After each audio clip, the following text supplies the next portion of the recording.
Chers collègues, c'est ce conseil exécutif de l'UNESCO qui m'a mené vers le Conseil des ministres de la République d'Haïti. Ici, c'est depuis cette nouvelle fonction que je m'adresse à vous aujourd'hui. Je ne le ferai pas avec le formalisme diplomatique espéré, mais avec le franc-parler qui a toujours caractérisé mes interventions ici, avec la même obsession de briser le silence.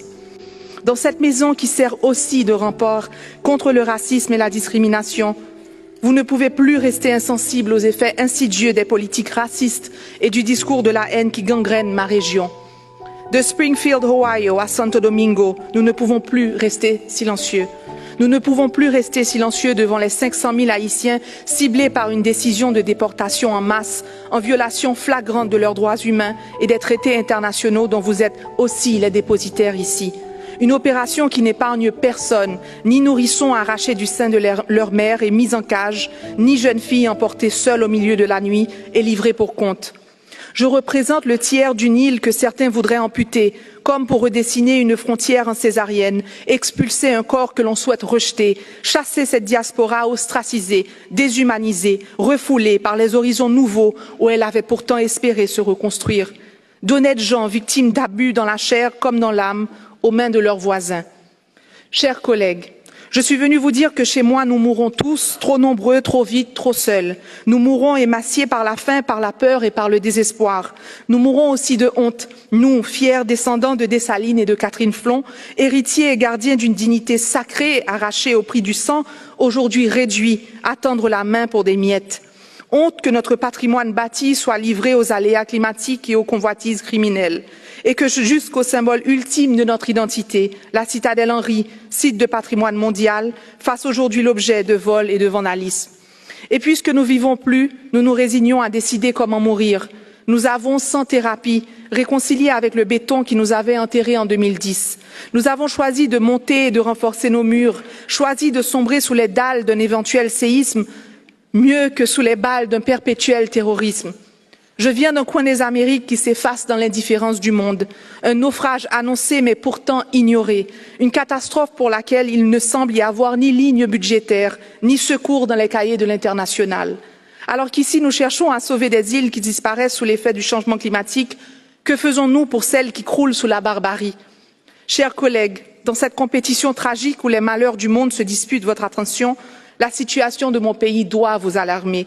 Je vous exhorte à rapporter à vos capitales qu'un petit pays, autrefois grand, a aujourd'hui de grands problèmes qui pourraient, avec votre aide, devenir petits. Je vous exhorte à adhérer au plan d'action de soutien à la transition élaboré par le secrétariat de l'UNESCO en partenariat avec Haïti et pour lequel je remercie la directrice générale.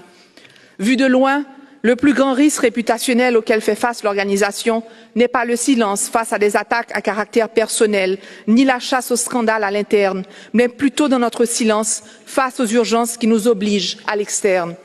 Je vous exhorte donc à ne pas vous complaire à participer à une cérémonie de commémoration en l'honneur des victimes de notre inaction collective, ni à vous résoudre à une minute de silence en mémoire du prochain massacre qui aura lieu chez moi.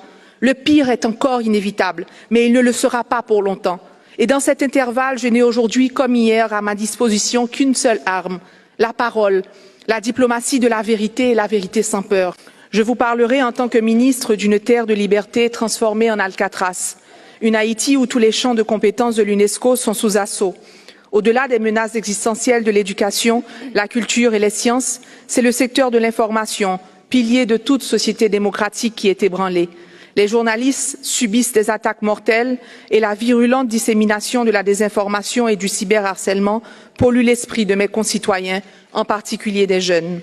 Je suis venue vous dire qu'au-delà d'une composante humanitaire tragique où 700 000 déplacés internes errent dans des limbes d'incertitude, craignant ne plus revoir leur maison, leur quartier, qu'en décombres ou en songe, ce sont des établissements scolaires qui leur font usage de refuge, hypothéquant davantage une nouvelle année académique pour des milliers d'apprenants.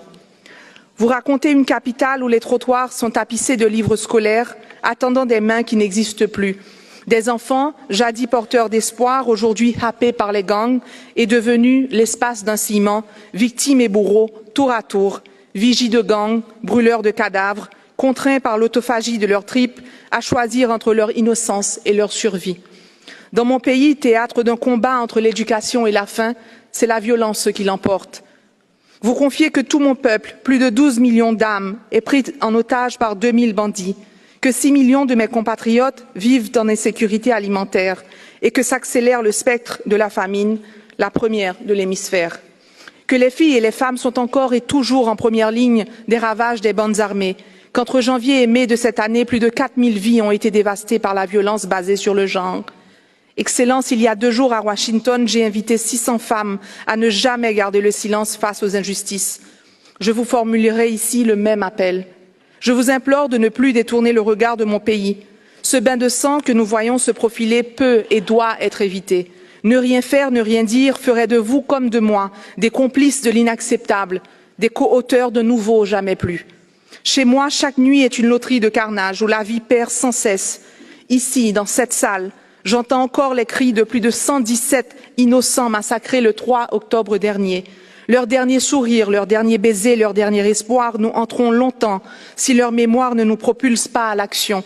Si nous permettons que ces enfants, ces femmes, ces hommes arrachés à la vie, à l'amour, à leurs rêves, s'ajoutent en vain au macabre panthéon de l'insécurité. Car chez moi, l'heure n'est plus au silence. Merci, merci en pile, Aïe Bobo.